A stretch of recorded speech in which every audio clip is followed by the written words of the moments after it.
Bueno, bienvenidos nuevamente a Detrás del Miedo, esta serie de entrevistas donde exploramos el género de terror. Hoy con nosotros tenemos a Eduardo Pinto, productor y director del género y de muchos otros géneros más. Eduardo, ¿cómo estás? Bien, muy bien, acá, muy contento. Bueno, gracias por la oportunidad. Primero que nada, felicitaciones por el Martín Fierro. Bueno. Bueno, quería que nos cuentes primero, principal, ¿quién sos, no? ¿Cómo llegaste hasta acá hoy? Sí, bueno, soy director, bueno, productor, pero básicamente soy un director de cine independiente, que trabajo también para algunas productoras grandes y vengo haciendo películas, vengo filmando desde hace mucho tiempo. Empecé muy chiquito, a los 17 años, 18 a filmar. Y básicamente he filmado muchos videoclips de todos los artistas de Argentina. He hecho fotografía, he hecho para películas y para series. Y he filmado y filmo básicamente películas. Ya creo que son 14 o 15 pelis. Más, bueno, y ahora series. Ahora acabo de terminar de estrenar Tafí Viejo. Tengo un amigo español que me dice que soy un yonki de la imagen, ¿no? Que soy como un adicto a la imagen. Y algo de eso hay, ¿no? Porque siempre estoy como filmando o preparando proyectos para filmar. Así que... ¿Y todo nació cuando eras chico? Bueno, sí, un poco nace el nacimiento de mi atracción por la imagen, es casi jugando con una cámara que tenía mi papá. Sí. Y después, en cuarto año de la secundaria, tuve un profesor, Jorge Dafunquio, un artista plástico, fanático del cine, que me hizo ver algunas películas y ahí algo sucedió. Me acuerdo que vi El pasajero de Antonioni y vi algunas otras más, Tarkovsky. Y bueno, y ahí creo que eso fue a los 17, 18 años, ahí ya empecé a definirme como un realizador o no sé, como un futuro director, como que empecé a soñar con la posibilidad de dirigir películas porque veía que había algo en el lenguaje que era diferente. Al ver esos autores vi otra cosa del cine. ¿Y qué encontraste en el género terror que quizás no lo tiene otro género, no? Sí. Bueno, el género de terror para mí es crucial. Yo lo descubrí siendo un niño viendo películas de trasnoche, películas de Vincent Price, de Boris Karloff, películas de los estudios Hammer o de Roger Corman, ese cine de los años 50, 60, el cine clase B de terror. Consumí mucho, lo consumía en la televisión y bueno, y siempre me gustó. O sea, con el tiempo me di cuenta que cuando fui más grande, que ya estaba en el medio, siempre sentía que tenía que filmar terror, ¿no? Porque justamente me parece que el terror trabaja los miedos, trabaja alguna de nuestras problemáticas y bueno, después descubrí otros autores de terror que me alucinaron. ¿Y cuando consumías eso y eras chico, sentías miedo? ¿Qué te daba miedo en esa infancia o qué te da miedo hoy? ¿Te seguiste o perdiste ya por completo la sensibilidad al miedo? No, me daba miedo. Sí, miraba, me daba miedo, pero también sentía en esas películas sentía como la tensión, ¿no? La tensión, como ese latido que está pegándote en el pecho y que no sabes en qué momento termina. La adrenalina. La adrenalina, con ese impacto, ¿no? Si hay un impacto, preparándonos para el susto. Eso me parecía alucinante. Y después creo que también me alucinó un poco el expresionismo dentro del cine, ¿no? Del cine de terror. Eso tiene que ver con, no sé, con los ángulos, los lentes, las luces, el tipo de fotografía, los sonidos. Eso también me veía algo diferente, ¿no? Que me pareció que tenía algo pictórico, ¿no? Que tal vez algunas películas no la tenían. ¿Y sentís que los directores quizás, o en tu caso, como que uno exorciza sus miedos a través de lo que filma o lo que quiere lograr?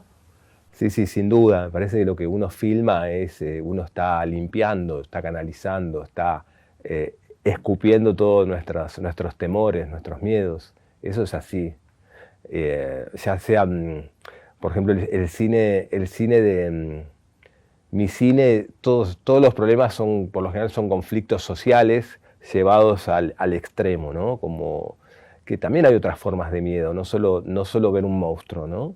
El miedo puede ser estar encerrado en un cuarto, con alguien afuera y estar atrapado, no sé, quedarse entre estaciones de un subte, que el subte se pare, y donde creo que el miedo es donde perdemos el control de la escena, de nuestra situación. Ese momento me parece interesante para filmar. Sí, el lenguaje que hay detrás. Claro, claro, la tensión, ¿no? El plano de acción, de reacción, la posibilidad de que ese tren sea embestido por otro tren, sí, la posibilidad de que alguien enloquezca y que rompa los vidrios, o sea, se te abre un abanico de situaciones, ¿no? Bueno, en el Desarmadero usás la locación del cementerio de autos, ¿no? Exacto. ¿Por qué esa locación y cómo transformaste esa locación en lo que generó la película?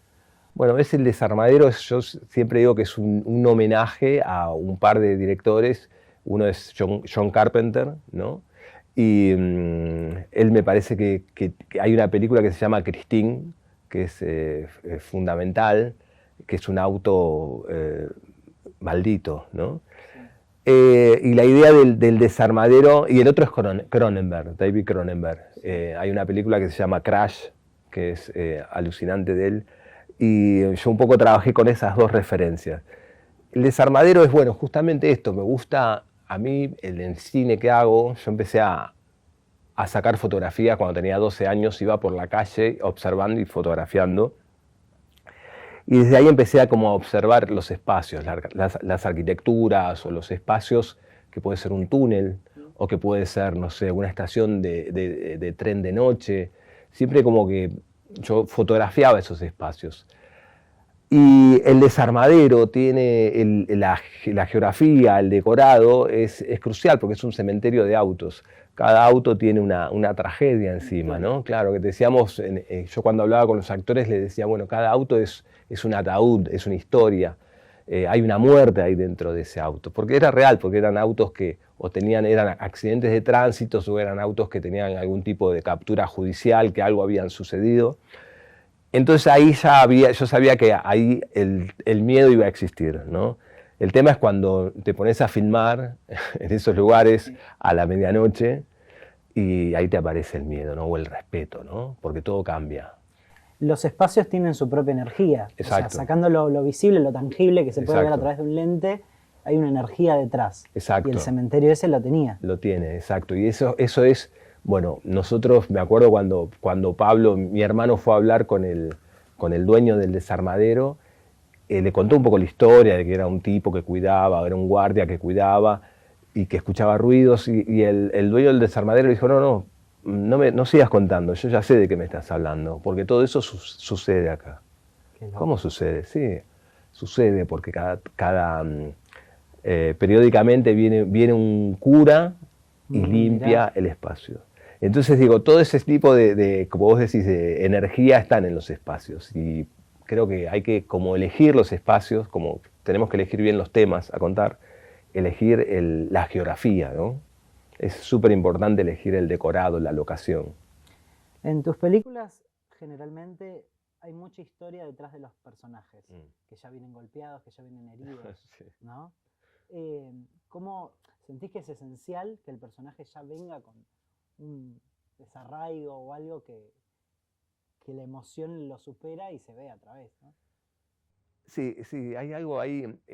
Siempre, ya me lo preguntaron varias veces y está muy bien porque yo me olvido, ¿no? Yo soy como como te dije, un junkie de la imagen, sí, entonces estoy siempre produciendo, pero es verdad, me interesan esos personajes que están como al borde del precipicio, esos personajes que están en problemas, que tienen conflictos, que son oprimidos por la sociedad, sí, esos personajes, ese retrato me interesa.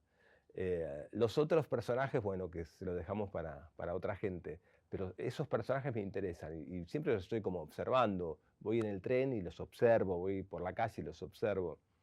Eso me parece para mí crucial, ¿no? Como elegir esos personajes y tratar de montarse, de subirse a la curva dramática de ese personaje. También hablando estos días me di cuenta que los personajes no es que terminan mal, en mis películas todos pueden llegar a salir de ese estadio inicial que no es bueno. Una evolución. Una evolución, ¿no? Una curva. Aunque quede un poco o no quede tan clara, por ejemplo en el desarmadero el personaje, no quiero espolear, pero el personaje termina de una forma que él deseaba terminar y termina junto a sus seres queridos. Entonces ahí hay un final feliz. O en Caño Dorado el personaje se escapa en la lancha, escapándose buscando una nueva vida al amanecer. O sea, siempre me parece que tiene que haber una salida luminosa, ¿no? Como esta curva y que tenga un final feliz un poco camufleado, ¿no? Para que no sea tan obvio. Saliendo un poco de lo técnico, por Sí. así decirlo, ¿tuviste experiencias paranormales en algún tipo de rodaje? Epa, Sí, por eso, saliendo. saliendo bien, qué buena pregunta. Bueno, Por esto que hablamos de tuve, las energías, ¿no? Que se sí, terminan. está buenísimo. Mirá, tengo un par. Tengo una que estaba filmando justamente el desarmadero, 2 de la mañana, Sí. y si la ves a Clara le puedes preguntar. Y estaba Clara dentro del auto, totalmente ensangrentada. Un auto tenía la toma lista para hacer. Creo que era como un traveling de acercamiento hacia ella, así violento, con una luz, sangre, vidrios, una cosa y un grito, Sí, claro, un grito claro. de Clara. Un grito de Clara. Y cuando pido cámara y en ese momento escucho, nosotros, como te conté antes, estaba el desarmadero ubicado junto a la autopista del acceso este. A 100 metros estaba la autopista, 2 de la mañana. Estaba con la cámara y estoy por pedir acción y escuchamos una frenada de un auto a velocidad y un impacto. Y yo estaba viendo a Clara dentro del auto y todo eso sucedió en off, Sí. afuera a 100 metros. Y a 100 metros del lugar, un auto chocaba con otro, ¿viste? En la autopista. Y yo tenía la imagen de Clara, el sonido, o sea, el sonido real de esa escena vino de ese choque. Y eso fue fuerte, ¿viste? Fue como dije, wow, ¿viste? Ahí son momentos de decir, estoy contando algo que tiene sentido, ¿viste? Sí, Cuando sí, te que das es cuenta real. que es real, que tiene sentido, que va a estar bien. Después la película le fue súper bien pero digo, ese momento dije, wow, es como... Y después también en el mismo lugar estábamos desarmando los equipos, también una madrugada, y empezamos a escuchar ruido en la parte de atrás de un galpón, en el mismo lugar, y ya supuestamente no había nadie, y bueno, y ahí eso ya fue el último día. Guardamos las cosas Sí, se estaban y nos despidiendo. fuimos, sí, sí. ¿Qué recomendación le darías a jóvenes o no tan jóvenes que quieren incursionar en el género? Y que quizás no tienen los medios, ¿no? Por supuesto. Está Sí. complicado eso. Bueno, primero que no le tengan miedo al terror. O sea, filmarlo. O sea, filmar terror es más complejo que filmar otro tipo de género. O sea, eso es así. Es más difícil. Eh, entonces digo, a filmar mucho terror, porque creo que no, que con la primera obra no vas a aprender, o tal vez sí, pero digo, hay que filmar mucho, hay que ver mucho cine de terror, hay que ver a los grandes Claro. directores de terror. Y hay que analizar tal vez las escenas, los cuadros. Me parece que ese es el punto. Primero, bueno, les recomiendo que no tengan miedo, que lo hagan, pero hay que estar entrenado y ver mucho cine de terror, analizarlo para no hacer una macana, ¿no? O sea, me parece que el terror lo que tiene es que si lográs el miedo, es un éxito. Digo, el éxito que saca bien, no digo Sí, un sí. éxito de taquilla. Pero si no lográs la verosimilitud, lo peor que te puede pasar es que se ría el espectador, ¿viste? Cuando vos estás queriendo contar otra cosa. Entonces digo, es un género complejo. Por eso digo, no es un género fácil. No. No. Bueno, muchísimas Bueno, gracias a vos, a por ustedes. venir y estar en este espacio y contarnos un poco de tu experiencia. Bueno, gracias. Gracias. Gracias.